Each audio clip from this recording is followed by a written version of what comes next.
আসসালামু আলাইকুম বন্ধুরা, কেমন আছেন আপনারা? আজকেও একটা লং ভিডিও নিয়ে আপনাদের সামনে চলে এসেছি। এই যে গুঁড়াটা দিচ্ছি, অনেকেই কিন্তু মনে করতে পারে ধুলার মতো এই গুঁড়াটা কি। চলুন আজকে কিন্তু যশোরের স্টাইলে খাসির মাংস ভুনা করে দেখাবো। আর এই ধুলা ধুলা যে খাবারটা দিচ্ছি এটা আসলে কি সেটাও জানতে পারবেন। প্রথমে আমি কড়াইতে সরিষার তেল দিয়ে নিয়েছি। এখানে আপনারা সোয়াবিন কিংবা যে কোনো তেলই ব্যবহার করতে পারেন। আর এখানে একটা বাটা মশলা ব্যবহার করেছি। এর ভিতর ছিল পেঁয়াজ, রসুন এবং জিরা, কিছুটা দারুচিনি ছিল এবং এলাচ, লবঙ্গ। এই তো জাস্ট একটু মশলাটা বেটে নিয়েছি ব্লেন্ডারে রান্নাটাকে সহজ করার জন্য। দুইটা আলাদা আস্ত দারুচিনি দিয়েছি, একটু লবণ, হলুদ এবং মরিচের গুঁড়া দিয়ে দিয়েছি। আর এই যে ডাল ডাল মতো দিচ্ছি, এটাকে কিন্তু চুই বলে। আমরা যশোর খুলনার মানুষ কিন্তু চুই খেতে অনেক বেশি ভালোবাসি, তাই তো একটু বেশি করেই আমি এখানে চুই নিয়ে নিয়েছি। আমি এখানে চুইয়ের ডাল এবং গোড়া দুইটা অংশই নিয়েছি। আমার কাছে কিন্তু সব রকমই চুই ভালো লাগে, ডাল হলেও কিন্তু খেতে খারাপ লাগে না।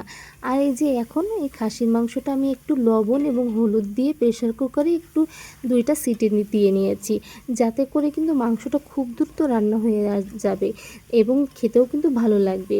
একটু সময় বাঁচানোর জন্যই কিন্তু আমি এই কাজটা করে থাকি। আর আমরা যারা সিলিন্ডারের গ্যাস ব্যবহার করি তারা কিন্তু সবসময় গ্যাসের চিন্তাটা একটু করাই লাগে, তাই না?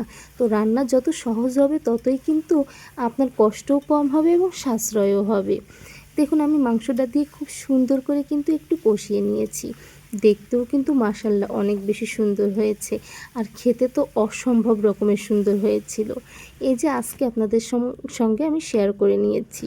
আর এখানে যে মাংসটা সেদ্ধ করা পানি ছিল সেই পানিটাকেও আমি এখানে দিয়ে নিয়েছি। একটু কষানোর পরে কিন্তু আমি পানিটা দিয়েছি। এটা দিয়ে আমি আরও একবার খুব ভালোভাবে কষিয়ে নিব। ঢাকনাটা দিয়ে আমি একটু ঢেকে নিয়েছি এবং দেখুন রান্নাটা ঠিক কতটা সুন্দর দেখাচ্ছে। একটু বেশি সময় নিয়ে ধীরে ধীরে কষিয়ে রান্না করলে কিন্তু খেতে অনেক বেশি সুন্দর হয়। এই যে আমি একটু ভালোভাবে কষিয়ে নিয়েছি। আর চুই ঝাল কিন্তু অনেক বেশি সুন্দর লাগছিল দেখতে। এই যে খুব সুন্দর করে কষাচ্ছি, একটু সময় নিয়েই কষাচ্ছি, আর কালারটাও কিন্তু মাশাআল্লাহ অনেক বেশি সুন্দর এসেছে। একটু সময় নিয়েই কিন্তু আমি কষিয়ে নিয়েছি। আপনাদের কাছে কিভাবে রান্না করলে সহজ হয় এবং কিভাবে রান্না করেন অবশ্যই কিন্তু আমাকে জানাতে ভুলবেন না। আমার ভিডিওগুলো আপনাদের কাছে কেমন লাগে সেটাও কিন্তু জানাবেন। আমি কিন্তু আমার মতো করে রান্না করার চেষ্টা করি। অনেকেই আবার বলতে পারেন এমন এক ঘরোয়া রান্না, এটা আবার দেখানোর কি আছে।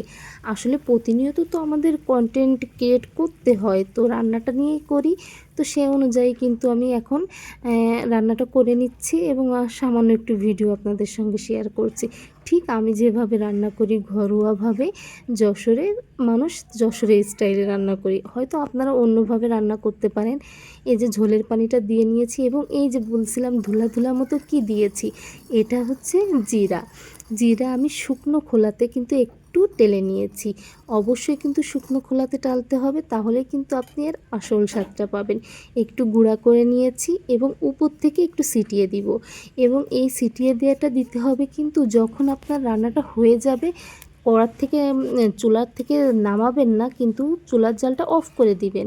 দেখুন আমার এখানে কিন্তু রান্নাটা ধোঁয়া উঠছে, অর্থাৎ আমার কিন্তু রান্নাটা কমপ্লিট হওয়ার সঙ্গে সঙ্গে আমি এটা দিয়ে দিয়েছি, চুলাটা একদম অফ করার সঙ্গে সঙ্গে।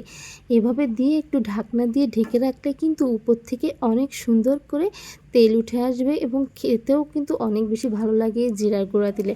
আমরা যশোরে কিন্তু বিভিন্ন মাংস কিংবা মাছে এটা দিয়ে থাকি।